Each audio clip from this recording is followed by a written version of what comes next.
So when you look at the character Rade Butcher, when if they still can't figure it out, and I've got a minute, and I talk to them, they say, "Now, which one were you? I know you're on the main team." And I say, "You know the scene where I punched the guy?" And they're like, "That was you?"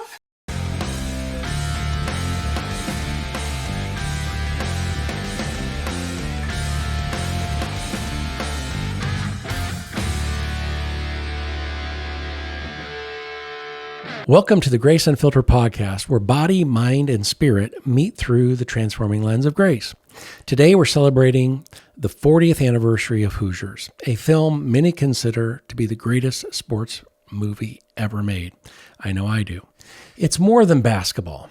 It's the ultimate David and Goliath story, except for the original itself. Based on the real-life 1954 Milan High School team, Hoosiers captured the heart of small-town Indiana and the dream that the little guy can win.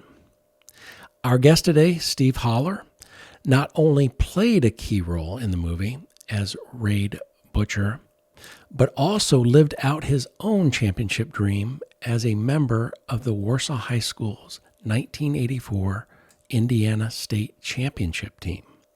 As a fellow Hoosier myself, I remember watching those championship games as a child, imagining what it would be like to be on that court, to feel that moment of victory. Today, we get to revisit that dream with someone who lived both the real version and the movie real version of it.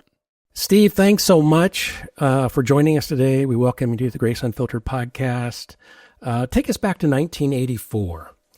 And what I mean by that is your own state finals, your own state championship.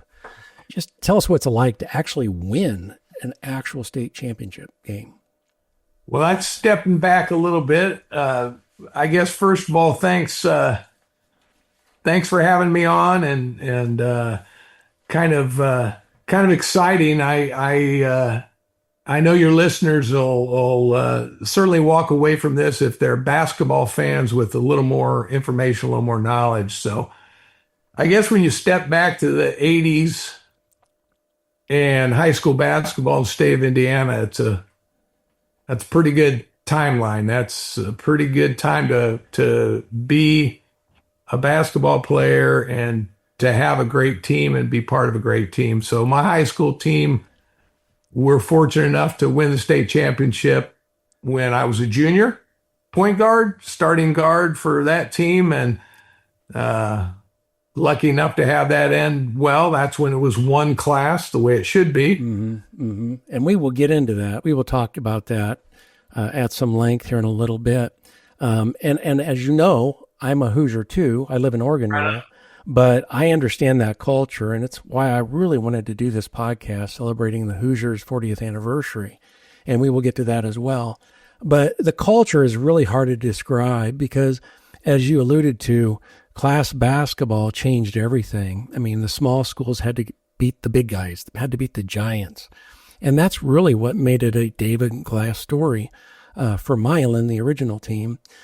School or a small school. Do you want to share any thoughts of what it was like? Was that the only championship game you played in 84 or 85? 80. What do you mean by the only one? Meaning state championship that you won. Yes. The next year, my senior year, we won it all in the single class when I was a junior. My senior year, we were awfully good and only lost two basketball games my senior year, and lost to the eventual state champions by a bucket my senior year in the semi-state final game. Had we won that, we probably would have gone back to back. But so you're close to repeating then. Yep. Yeah. So how did the real life championship that you experienced for real compared to the movie real version? Yeah, that's a great question. That probably is one of I'd say it's probably the reason that I was picked to be Rade Butcher in the movie, was because they really wanted one of the players, to have had some experience with winning, playing real life basketball in the state of Indiana. And then when they found out that I had won a state championship and grabbed a rebound with 3 seconds left and walked to the other end of the floor and made 2 free throws for my team to win it in real life, I think it upped my ante on the getting selected for the Hickory Husker team. Well, you just went ahead of how you became the movie star was my next question. So largely it was because you had the experience of winning a state championship, is what I'm hearing you say. So it was athletic, was probably, and having experienced that, was the single thing, or how much was acting, having an ability or an aptitude for acting? Well, the tryouts were interesting because I played college basketball, so it's in a time pre-cell phone, which is hard for any of us to imagine. No. So our sports information director slid a single sheet of paper underneath our I had just gotten to college. I was recruited to play basketball, and our sports information director, we were there early, training and conditioning. And this would have been early August, and slipped a paper under the door announcing that they were having a tryout for a basketball movie, is why he thought we would be interested, and that we were welcome to try out and really hear the details on the tryout.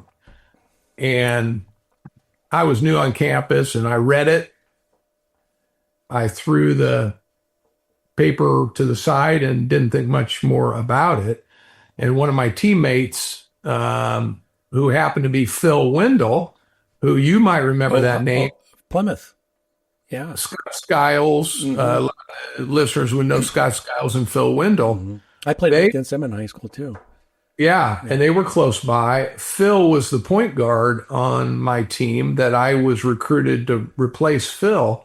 And Phil, oddly enough, came down to my room and said, "Hey, Steve, I know you've got a car.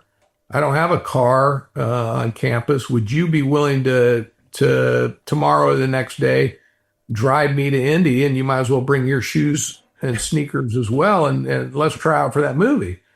And I could have cared less about the movie at that point. Phil Wendell That's a great story. Was everything to me.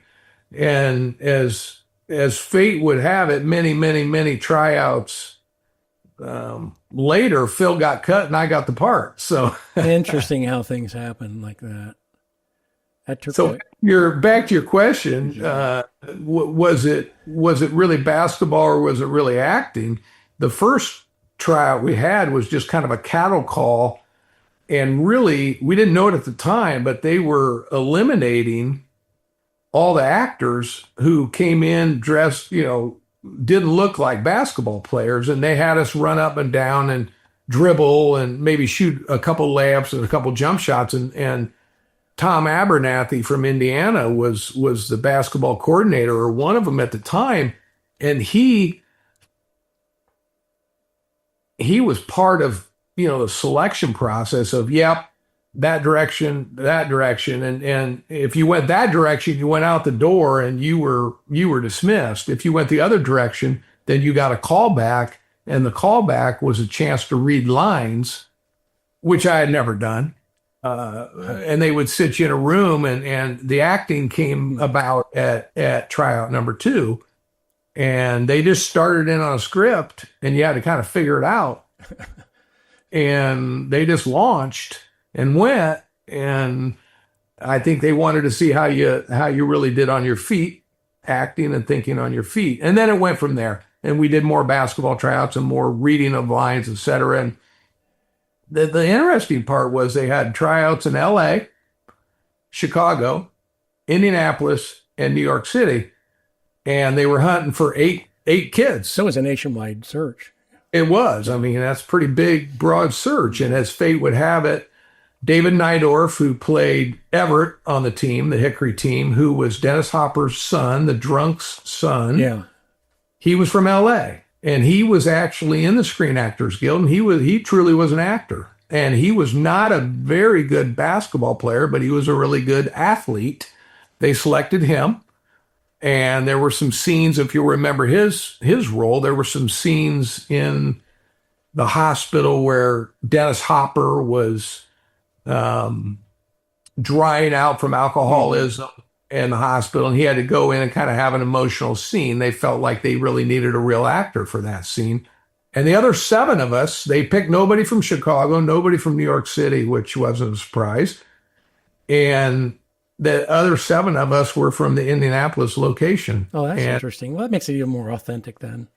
All Indiana basketball. Yeah, that makes sense. That's the way it should be. So anyway, let's transition into the set and more the movie. And I also want to make a point of your jacket that you're wearing now, which is great. I love it. It's the actual Hoosiers jacket that you're wearing. It's not you reliving your younger days, but it's actually part of our set. And I love it. You asked me, should I wear it? And I said, absolutely, you should wear that.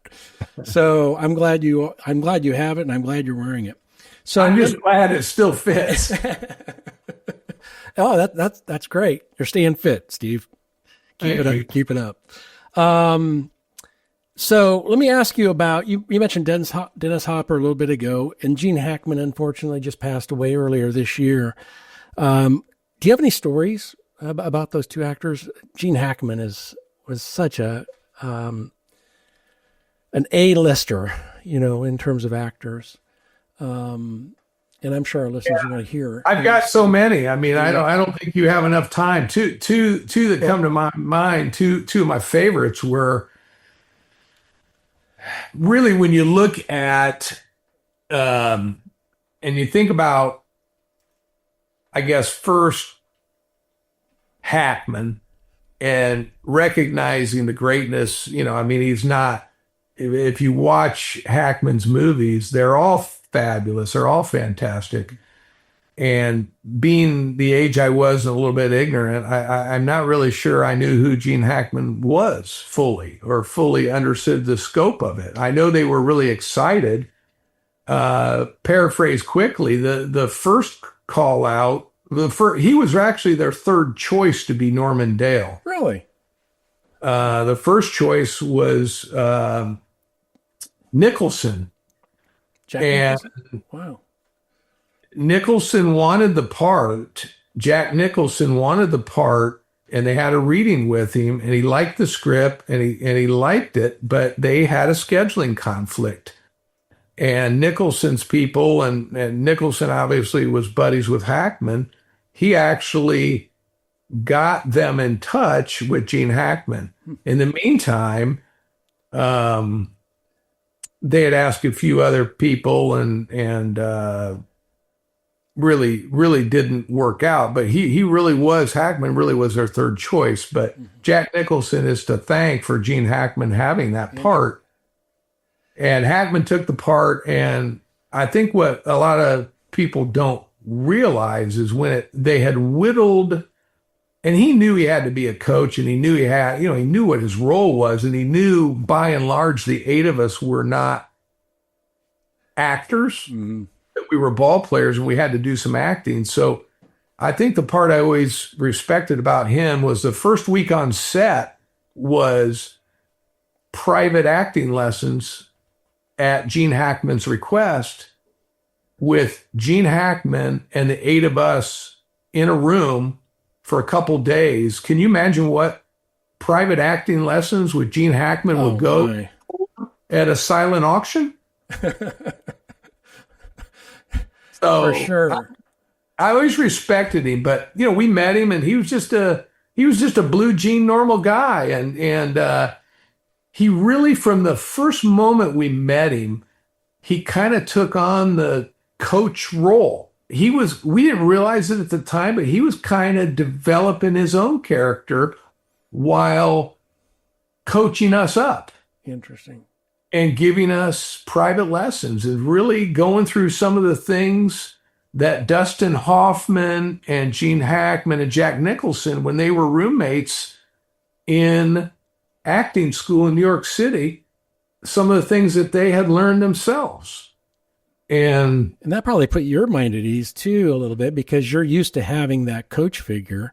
And you probably forgot about him actually being an A-list actor, well-known, super famous, and he's kind of on your level now as a coach. It's a great point. Yeah. I mean, I guess I hadn't really ever thought of that, but that really is a good point. But as I reflect on it later, you're right. I mean, he was developing his own, how am I going to be coach? Mm-hmm. And he was getting to know, and it was always fun. I mean, he always, what a goofy name, Rade. I mean, I picked the name. It's the name I got.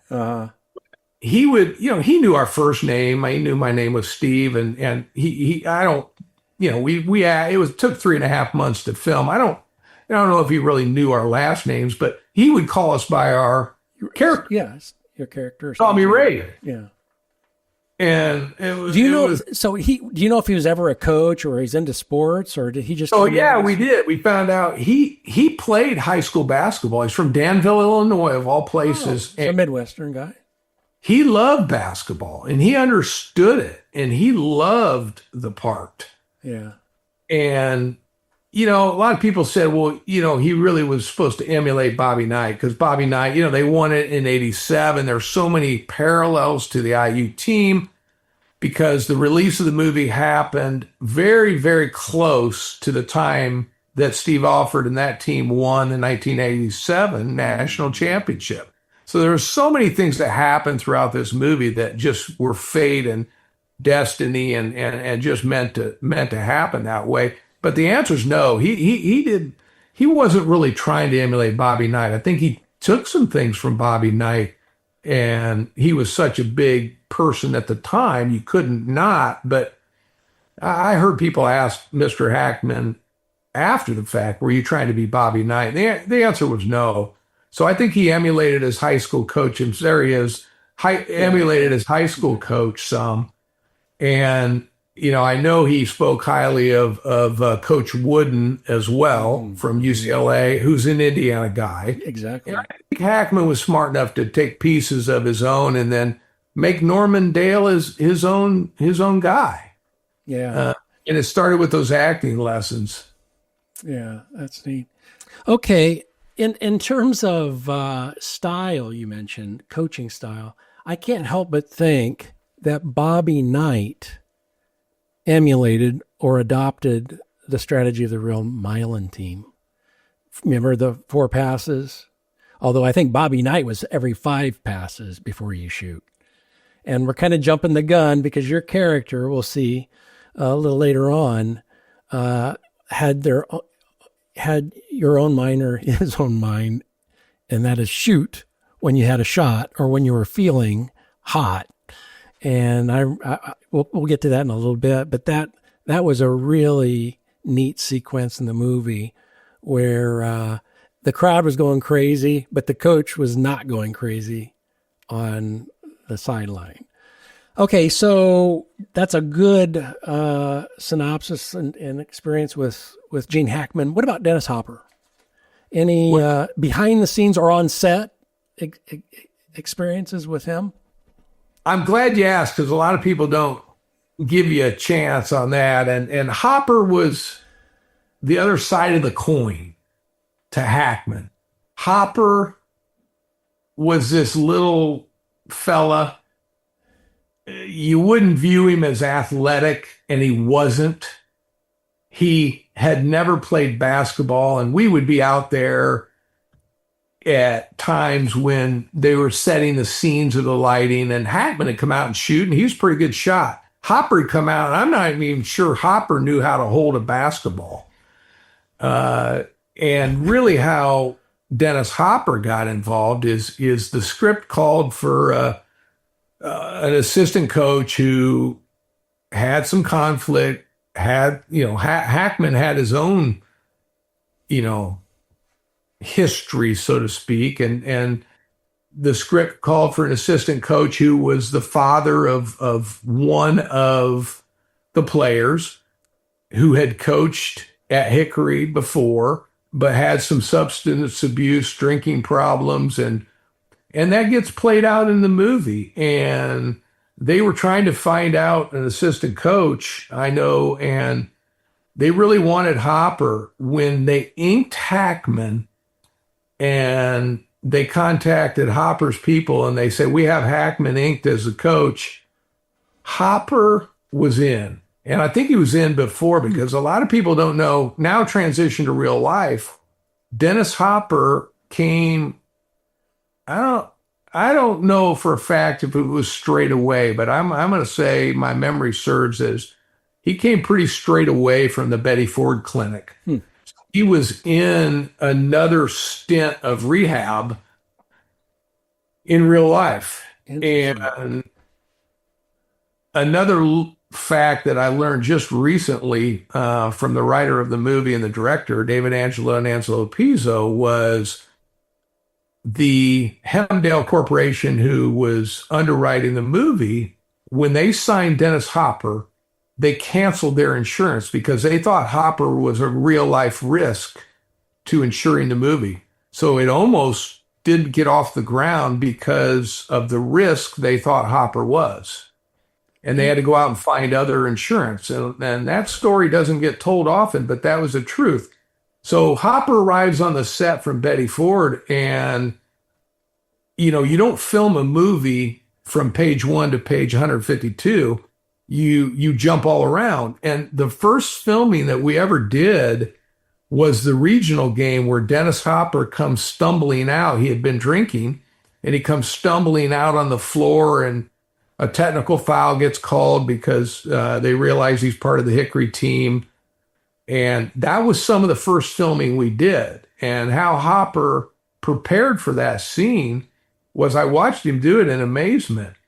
And he knew certainly what alcoholism was and being inebriated was in real life. Interesting. So, but to emulate that, he spun himself in a circle off camera, and he told the assistant director to get him stable enough. He spun himself like 10 times, made himself dizzy, told the guy to stop him, and then pointing that direction. So when you see that scene, he stumbles out on the court, and that's how, as an actor, he emulated that. And I thought that is brilliant. And that was my introduction to Dennis Hopper. That's a great behind the scenes story. I'm glad you shared that. Like you said, most people wouldn't know that unless you've ever mentioned it before or someone else had. And he was a charmer. Dennis Hopper was a charmer. We loved him. He was one of the guys. He was one of us. He acted like the 8 of us young kids, and him and Hackman always were going at it. And it just proved to be just charming. They were so different. And really, he was up for an Academy Award, and he got runner-up. He should have won it. He played an unbelievable role as Shooter in the movie Hoosiers. And the original script actually had the assistant coach having had a drinking problem, or was that something that was written in for him, so to speak? Great question. It was in the original script, and it's one of the reasons they wanted Dennis Hopper. And he had gone... Hoosiers, if you will, and your listeners will check, Hoosiers was a comeback movie for Dennis Hopper. He had, because of his sobriety and his dependence and his drug addiction, alcohol addiction, he had not acted in a number of years. And that's why they got the insurance canceled. It was a source of a comeback movie for Dennis Hopper. That's neat. Which is really neat. And the movie's a comeback movie, or I guess the little guy wins, and I guess in some ways the sobriety is a story similar to that. 100%. So 100%. It's a neat parallel there. Thank you so much again, Steve, for sharing that. We appreciate having you, and I'm glad that you have some more time that we can actually do another episode. So Until then, thanks so much.